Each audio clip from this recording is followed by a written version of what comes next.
तो आपने इस वीडियो को इसलिए क्लिक किया है कि आपके मन में आ रहा होगा कि दत्त भगवान है या नहीं है। अगर है तो हमने वीडियो क्यों बनाई, अगर नहीं है तो लोग इन्हें क्यों पूछते। तो आपके मन से सारे सवालों के जवाब हम देंगे। बस वीडियो को बिना स्किप किए लास्ट तक देखना। और हमारे चैनल पर नए हो तो हमारे चैनल को सब्सक्राइब करो और नोटिफिकेशन बेल ऑन करो, जिससे कि हमारी नई वीडियो आती आपको नोटिफिकेशन मिल जाए। यह है 3 मुखी दत्त और ये 1 मुखी दत्त। कौन है असली और कौन है नकली, तो बस वीडियो को बिना स्किप किए लास्ट तक देखना। तो पहले जानते हैं कि 3 मुखी दत्त, तीन मुख वाले दत्त है या नहीं है। तो हम शुरुआत करते हैं पुराणों और वेदों से। वेदों और पुराणों में क्या दिया गया है 3 मुखी दत्त वालों के बारे में। तो 3 मुखी दत्त के बारे में ये लिखा गया है वेदों और पुराणों में। अनुसया माता की पतिव्रता होने की जब परीक्षा लेने खुद ब्रह्मा विष्णु महेश आए, उनकी पतिव्रता की परीक्षा लेने अनुसया माता यानी कि दत्त प्रभु की माता ब्रह्मा विष्णु महेश जब उनकी परीक्षा लेने आए तो उन्होंने उनसे कहा कि हमें नग्न होकर स्तनपान कराओ। देखकर अनुसया माता ने उन लोगों को बालक बना दिया और फिर बालक बनाकर उन्हें स्तनपान करा दिया। और कुछ देर होने के बाद बहुत देर हो चुकी थी जब ब्रह्मा विष्णु महेश उनकी पत्नियां उनकी घर पर राह देख रही थी। तो वह न आने की वजह से खुद वो तीनों की तीनों पत्नियां नीचे आ गई और अनुसया माता से माफी मांगी कि हमें माफ कर दो और इनको हमारे पास दे दो। और बात ये थी कि वो तीनों के तीनों बालक थे और उन्हें असली रूप में लाना सिर्फ अनुसया माता को आता था। तो अनुसया माता ने उनको बड़ा कर दिया और उसके बाद उन तीनों को दे दिए। फिर ब्रह्मा विष्णु महेश बोले कि अब तुम्हें जो चाहिए वो हम तुम्हें देंगे।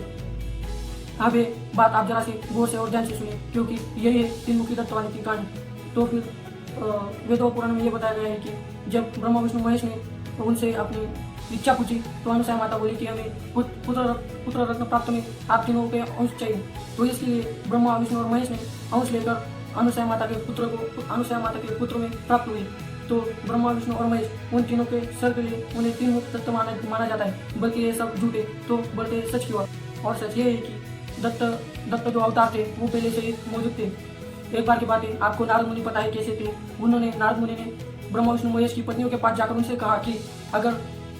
उनसे कहा कि तुमसे भी बहुत महान और बहुत बड़ी पतिव्रता है अनुसया माता यानी कि दत्त प्रभु जी की माता। तो इसे देखकर वो बहुत चिंतित हो गए और वो अपने पतियों के पास गए और उनसे कहा कि उनकी पतिव्रता की परीक्षा लो।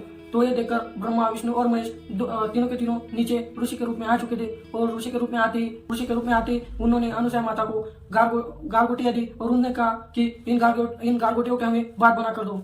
तो यह देखकर अनुसया माता कुछ संकोच में पड़ गई और यह सोचने लगी कि यह हमारे अतिथि है और अतिथि को बिना भूखे कहीं भी जाने नहीं दिया जाता।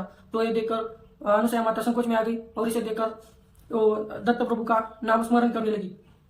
तो दत्त प्रभु पहले से मौजूद थे। उन्होंने जबकि हमारे वजह से पतीला होता है उसी तरह उन्होंने गारगोटियों को एक इसमें रख दिया, ऊपर से ढक्कन ढक दिया और फिर दत्त प्रभु जी का स्मरण करने लगी। उसके बाद दत्त प्रभु जी यानी कि उनके पुत्र के रूप में दत्त प्रभु पहले से ही वहां पे मौजूद थे, उनके साथ रहते थे। उनका नाम बचपन का नाम उनका सोंग ऋषि नाम था।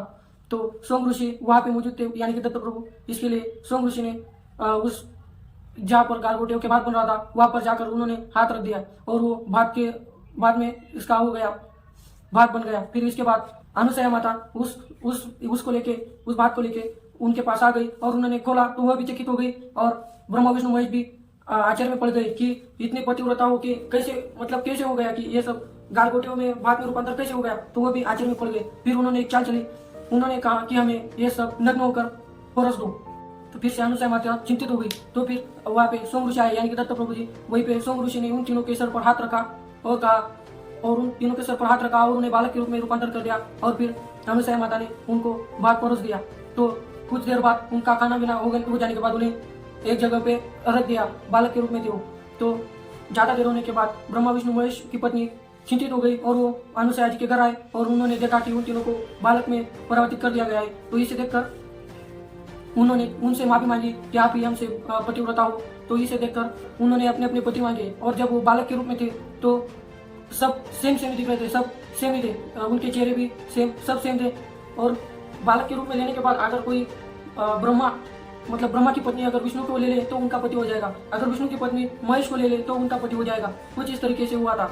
और फिर उसके बाद उन्होंने फिर से माफी मांगी कि हमें माफ कर दो, आप हमसे बहुत पतिव्रता हो, आप जो हमें देंगे वो बिल्कुल सही होगा। तो इसलिए उन्होंने अपने हाथों से ब्रह्मा जी की पत्नी को ब्रह्मा को दे दिया, महेश जी की पत्नी को महेश जी को दे दिया। और विष्णु जी की पत्नी को विष्णु को दे दिया। इसके बाद वो तीनों बड़े हो गए और वहां से चले गए। ना कि उन्होंने उनको ये कहा कि हम आपको पुत्र के रूप में प्राप्त होंगे या फिर ऐसा भी वैसा। ये सब वेदों में इसलिए ऐसा लिखा गया है कुछ गलत फहमियों के बारे में, जैसे कि अभी वायरल हो रहा है कि 33 कोटि देवताओं को करोड़ में रूपांतर कर दिया था, जैसे कि ट्रांसलेट करते वक्त। तो ऐसे ही कुछ हुआ होगा, जैसे कि अगर ब्रह्मा विष्णु महेश जब आए तो वो बालक थे, उन्होंने उनको खाना पीना खिलाया होगा, तो उसकी वजह से वो बालक के रूप में थे। फिर उन्होंने उनको बड़ा करके उन तीनों की पत्नियों को दे दिया। इसीलिए मतलब ऐसे जैसे 33 कोटि को करोड़ में रूपांतर कर दिया, वैसे इनका हुआ होगा।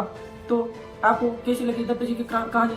ऐसे भी मैं पहले ही बता दूं, मैं महानुभव पंथ से बिलोंग करता हूँ। मतलब ये नहीं कि मैं किसी भी देवी देवता का अपमान कर रहा हूँ, बस मैं आपको सच बताने की कोशिश कर रहा हूँ।